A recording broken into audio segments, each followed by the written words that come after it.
Sometimes words just escape us when we're trying to draw a boundary, when we're trying to set a good parameter for a relational fight you might be having or something uncomfortable.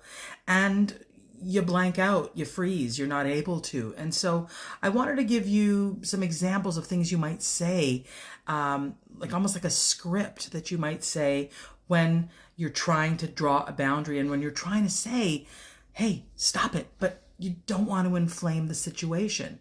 I have a really good list here that if you want access to it, let me know. Hey, that sounds like a really good idea, but I'm just not ready to do this at the moment. Or another one is, I'll give it some thought. Or another one is, this really doesn't work for me.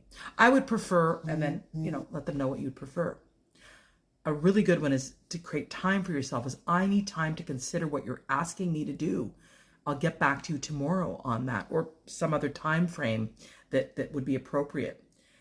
And a good one here is, I would appreciate you not yelling at me when you're angry. I'll listen to you if you speak calmly.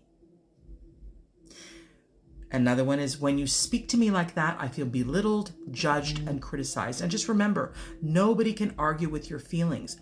You have a right to your feeling state.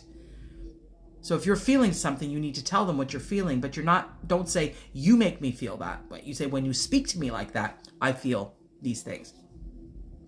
And then the other one is, if this continues, I will not participate in this conversation. And follow through. Don't be tempted to bite the bait again and re-engage. Really take yourself out of it.